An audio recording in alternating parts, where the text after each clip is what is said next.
Welcome to Adventures with the Outlaw Michael Tomsick and the co-conspirator Annie Tomsick. Today we're outside of Independence, Kansas, and we're at the Laura Ingalls Museum. And Annie knows so much about this, I'm handing it over to her. Hi everyone, this is actually not the Laura Ingalls Museum as the Outlaw would like to put out there. This is actually the Little House on the Prairie Museum. This is a replica of the house that Charles built in outside of Independence, Kansas. The replica was actually brought here. It wasn't the original cabin, and you can take a look at the replica. The replica is actually smaller than the original house. For those of you who don't know who Laura Ingalls was, she was an author in the 1930s who wrote about her childhood living on the American prairie. Their way of going west was going from Wisconsin, and then they came here to Kansas, going back to Wisconsin, and then to Minnesota as some of their travels. And usually wherever they lived, Charles Ingalls, the father, built the house. Laura was one of the daughters. And so this was the second book of hers, the first being Little House in the Big Woods, and then she also wrote Farmer Boy, and I believe that that was in between. You're seeing here today the replica of the cabin and the windows that were put in, and also the plow down below in the story.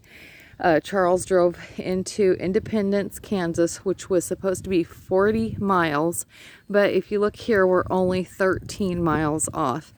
And I am a huge Laura Ingalls fan, but I've read all of the books, including the one that she wrote that her daughter Rose helped her with the transcripts to get everything correct. And the one thing that most people don't know is that Rose was actually the first writer. She not only wrote books, she wrote for newspapers.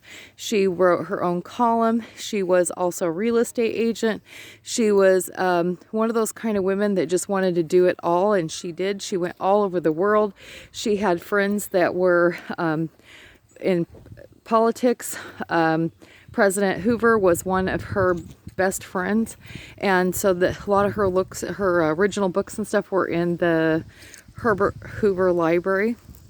But what we have here is a replica of this area. We're not certain that this was actually where the homestead was, because there's a few things that are missing, like the river that was crossed by Mr. Edwards in the story. And then again, there was some embellishment of Laura's book, so we don't know if this is their true site or not. They're basing their site upon a well that was hand dug that's over here in the back, and there were all kinds of wells that were dug in the day. There wasn't trees in Kansas like you're seeing now.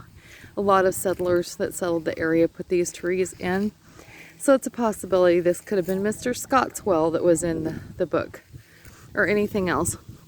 I have to say, I am a little disappointed that their website did say they were open today, and we got here to find that they were actually closed, and we drove 2.5 hours to come and see it.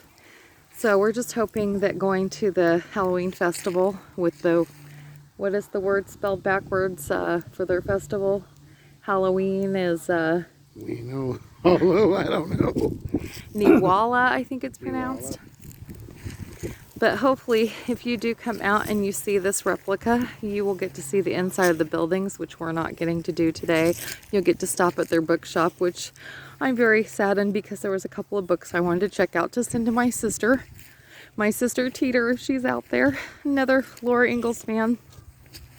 But, you know, when you grow up with a mother that starts reading you Laura Ingalls, and then you're 4 years old and you start reading them too, you get addicted to them, let me tell you. I just want to show you that it says a little sign about the Osage Village.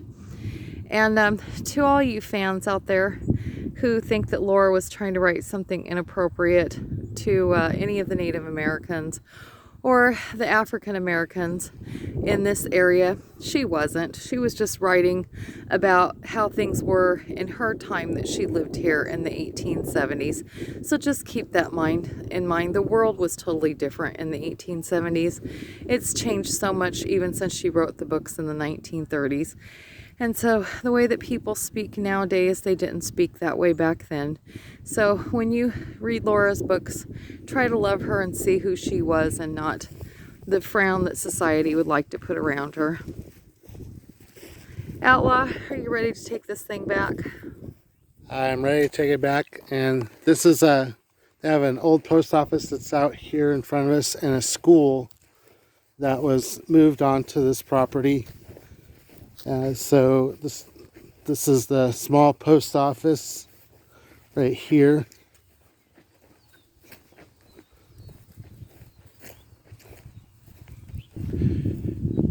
And it was actually in Wayside, and it says that this was moved here in 1977.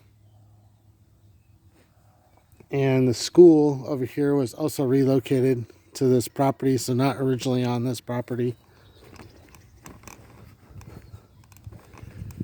But it is really nice if you get a chance to come out and see it. Make sure you make an outlaw adventure of your own. Become an outlaw because you're wanted.